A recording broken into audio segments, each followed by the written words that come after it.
And I have a really special guest with me today, Amy, and she is a ghostwriter. In fact, I'm just going to pop this up really quickly. She's a social media ghostwriter. Amy, welcome to the show. Thank you, Goldie. Thanks for having me. Nice to see you. Nice to see you as well. I'm going to be pulling up comments from the different platforms. So what's very exciting is that we are able to stream on multiple platforms thanks to our amazing sponsor today, Restream. Check them out. They're very, very cool. But the cool thing is I will be able to pull comments from all these different platforms. So if you have a comment, question, feel free to ask us as we're doing our thing. So Amy, let's start with the basics. What is ghostwriting? Well, ghostwriting is just simply having somebody else work with someone else to bring your words to life. So, that can take the form of books or speech or lots of different things. But in my case, it's social media updates and articles. And I think there is a misconception around ghostwriting that it's somehow cheating or that the writer is doing all the work and the client doesn't do anything. And at least the way I do it, that's not the case. Really, the idea is that we have my client has an idea. They're usually very verbally fluent. They're talkers, right? They can express themselves verbally because they are CXOs and founders and entrepreneurs who are used to pitching to investors or to, talking to clients, that sort of thing. But they have a really hard time translating those, that verbal communication into a concise and compelling written version. So we work together. I listen to them and really try to capture their voice in the written form. And in that way, it's their ideas. It's their insights, their experience. It's all them. I'm just really the conduit to help them kind of express themselves more clearly and concisely.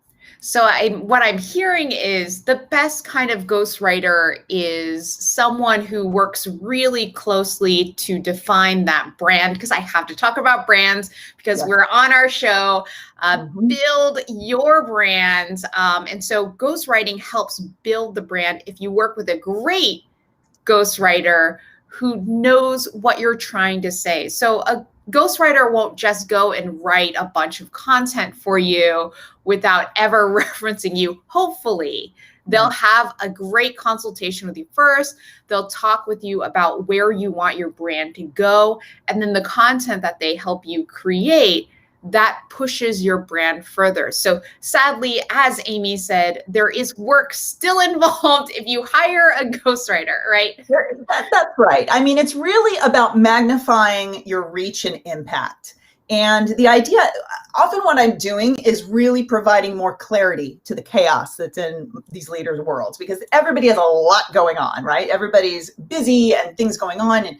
And so it's really about sort of honing in on that and helping them understand and keeping them in their wheelhouse of genius, right? So what are the 1, 2, maybe 3 things that you want people to come to associate with you, right? That's your personal brand. That's your thought leadership. That's what we want to highlight. And we want to use that social media to not post random things all about, what you think about stuff. It's really about keeping you there and having the consistency and discipline to do it on a regular basis so that it becomes very easy for people to quickly associate those things with you as the subject matter expert, as the thought leader. That's what you want. And in that way, you attract the right audience to you without having to sell them or push something down their throat that they don't want to get anyway. It's just a way to naturally attract them to you.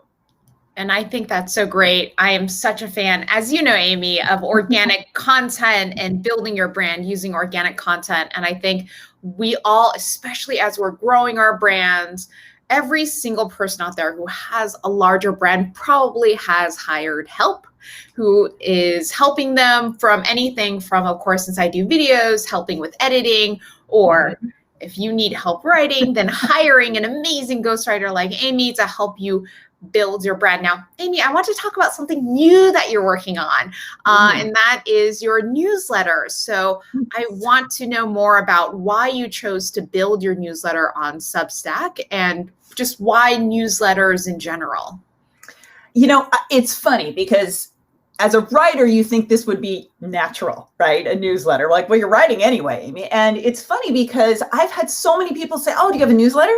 Oh, do you have to, so people are like raising their hands saying, yeah, I want to hear more from you directly, Amy. And I'm like, why would I do a newsletter? But I look at it as not as an either or, because I know a lot of people go, oh, it's email's better than social or social is better than email. And I think they can be complementary and supplementary to one another.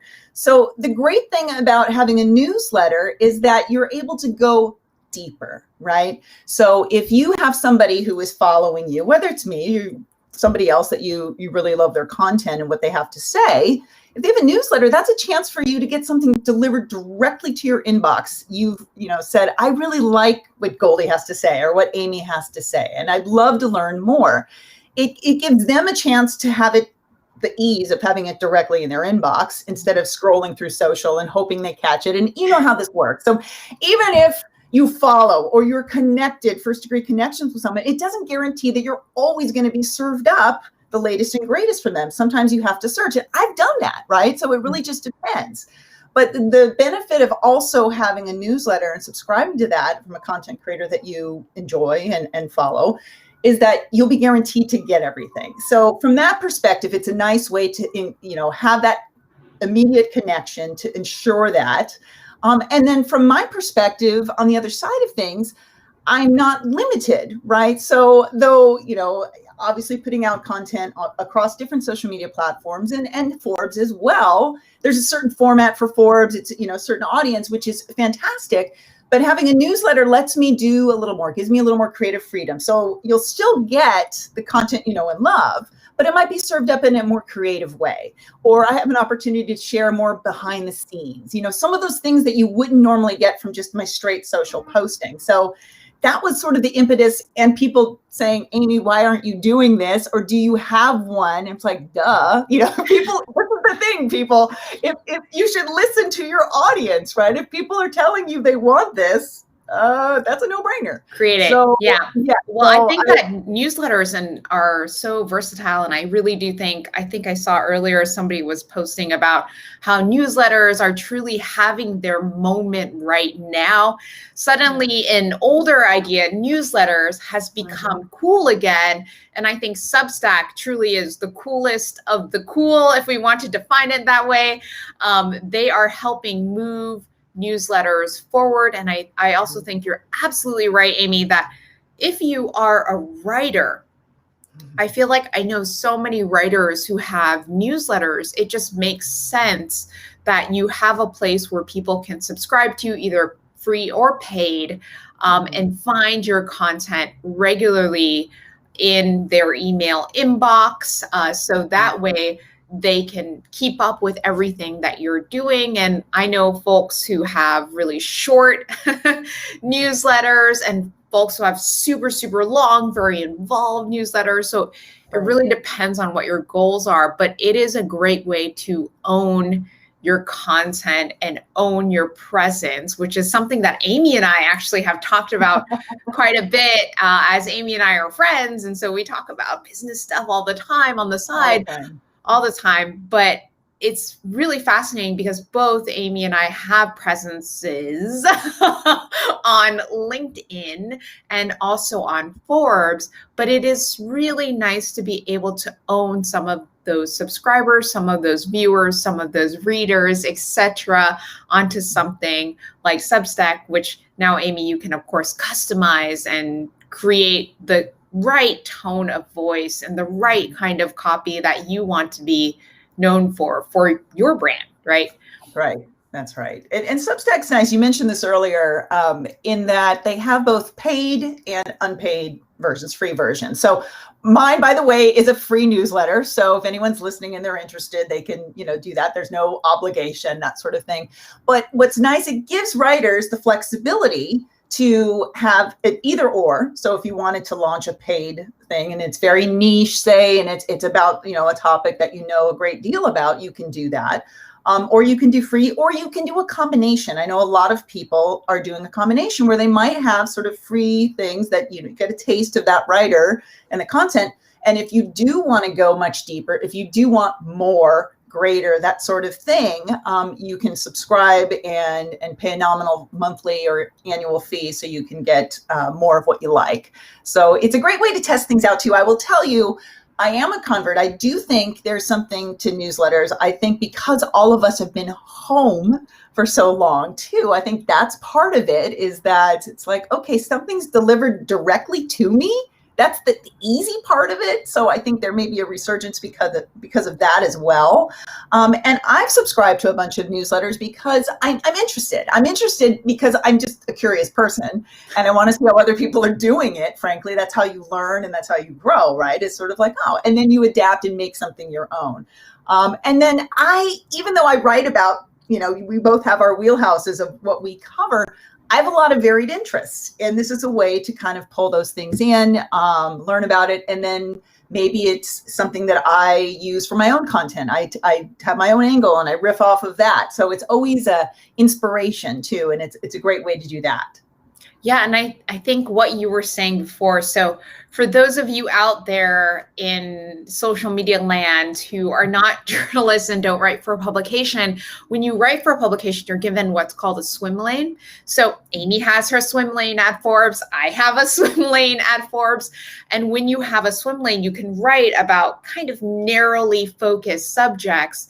But what is nice about thinking about newsletters is that you can write, of course, what Amy just said, beyond that narrow swim lane. So it's, I think, especially nice for journalists or people who have a very specific narrow brand, that you can write beyond that and write more interesting things that maybe you couldn't cover before on your other platform. So Amy, you have so much wisdom.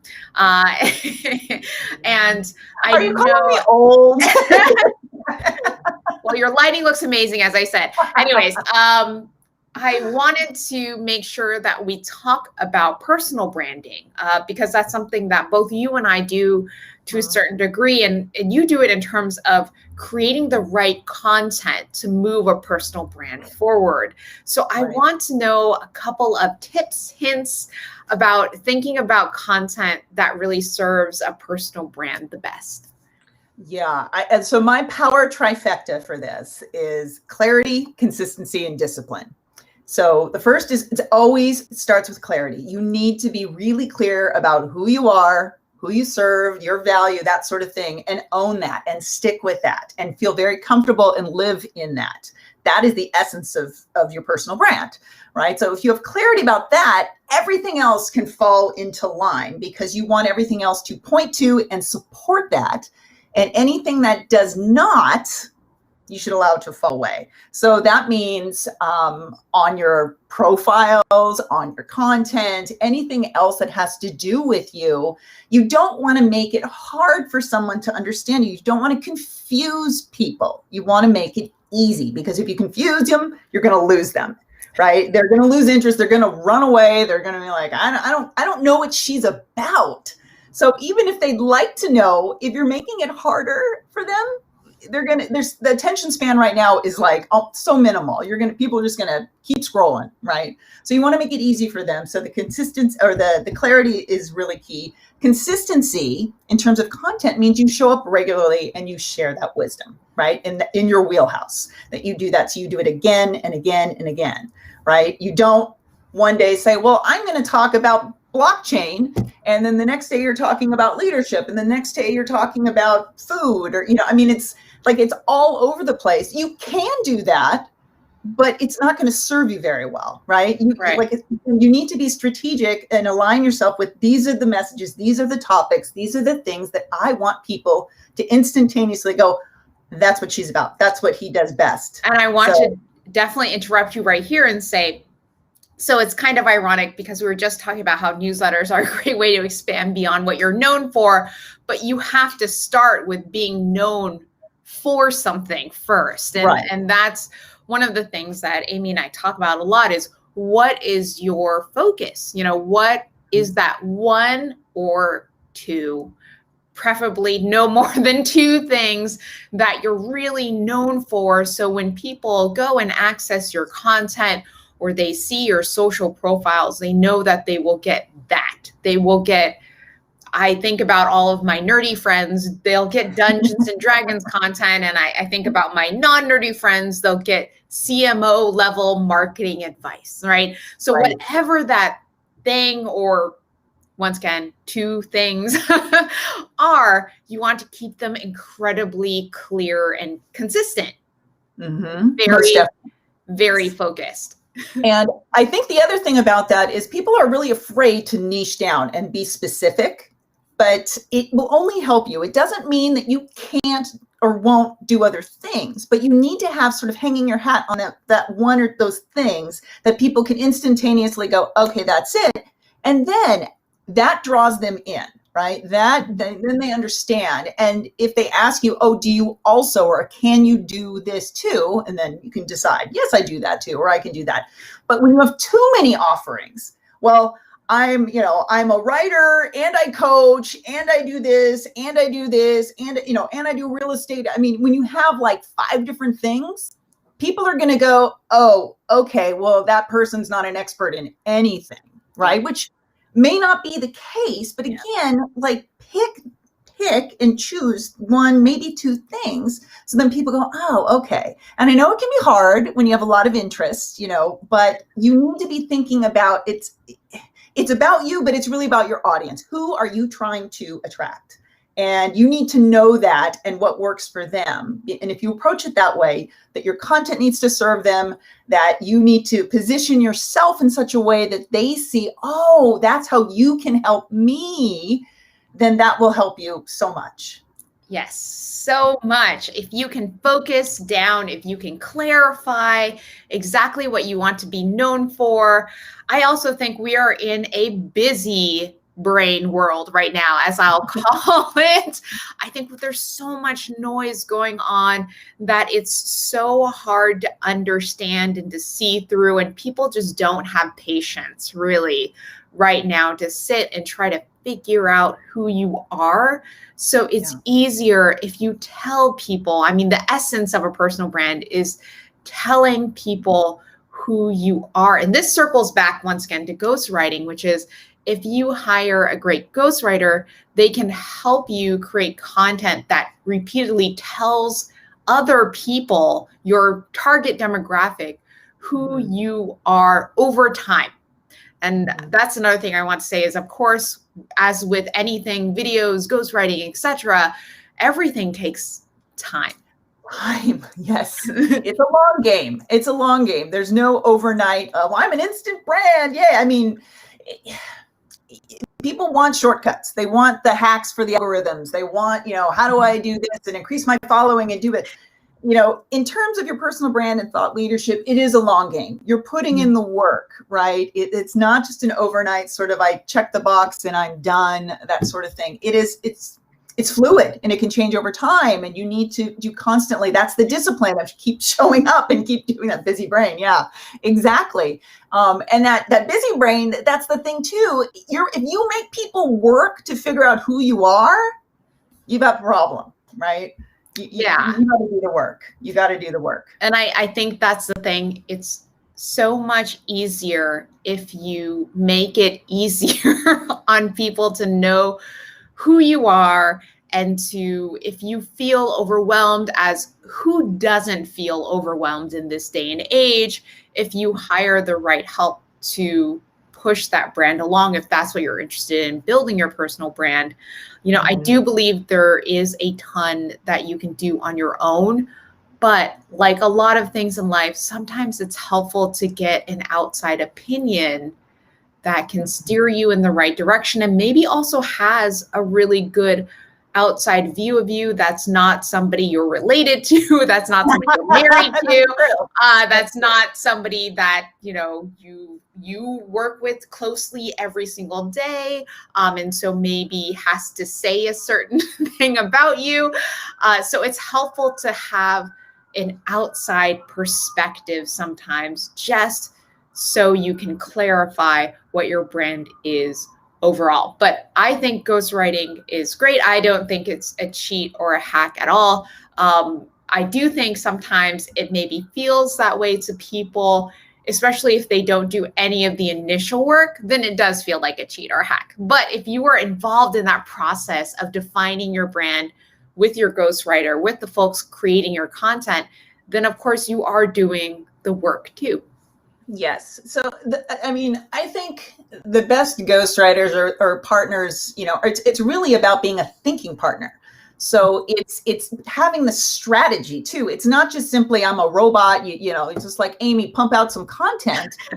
I mean, that'd be boring for me too. But it's really about learning about that individual and what matters most to them. And oftentimes I'll have a leader come to me and say, "Oh, I want to talk about this." But in the course of having a conversation, they keep repeating things. I'm picking up on stuff. I'm like, you mentioned this 6 different ways. Are you sure? So it's kind of having that person to push back a little bit sometimes and bring you around and ensure that what you say you want is actually what you do want. And there's no harm in not and kind of going, because things change over time. But I think it's the reality check. It's a thinking partner. It's not someone related to you or someone that reports to you or is dependent on you. It's someone who doesn't have any skin in the game in terms of, telling you, being candid with you and saying, this is what I'm picking up. Or if somebody tells me, "Oh, I want to do this," I say, "Well, how does that align with your personal brand? Does that really, is that the best way to get to what you want?" And I think it is so, so helpful if it's especially if you are just starting out, you're just starting to think about your content. If you are working with an individual as opposed to an agency, and especially opposed to some of the more questionable services that will write you 30 articles in 2 days, because that kind of content doesn't always turn out super well. If it does, bless, amazing. But most of the time, especially if you are an executive, as Amy has worked with executives, I've worked with executives. If you are at that level, you need to make the investment to work with an individual or work with a great agency who probably has great individuals who are working on your content for you. I think the human element, having that human touch to content creation where you are working hand in hand with them, you're at least looking over the finished content and giving approvals and really thinking through with your ghostwriting partner, that is super, super helpful. So I hope that everyone learned something about ghostwriting and hiring ghostwriters today. Of course, I will have Amy drop in her information across the different social platforms, but if you are looking to expand your team, if you are looking to bring on board a ghostwriter,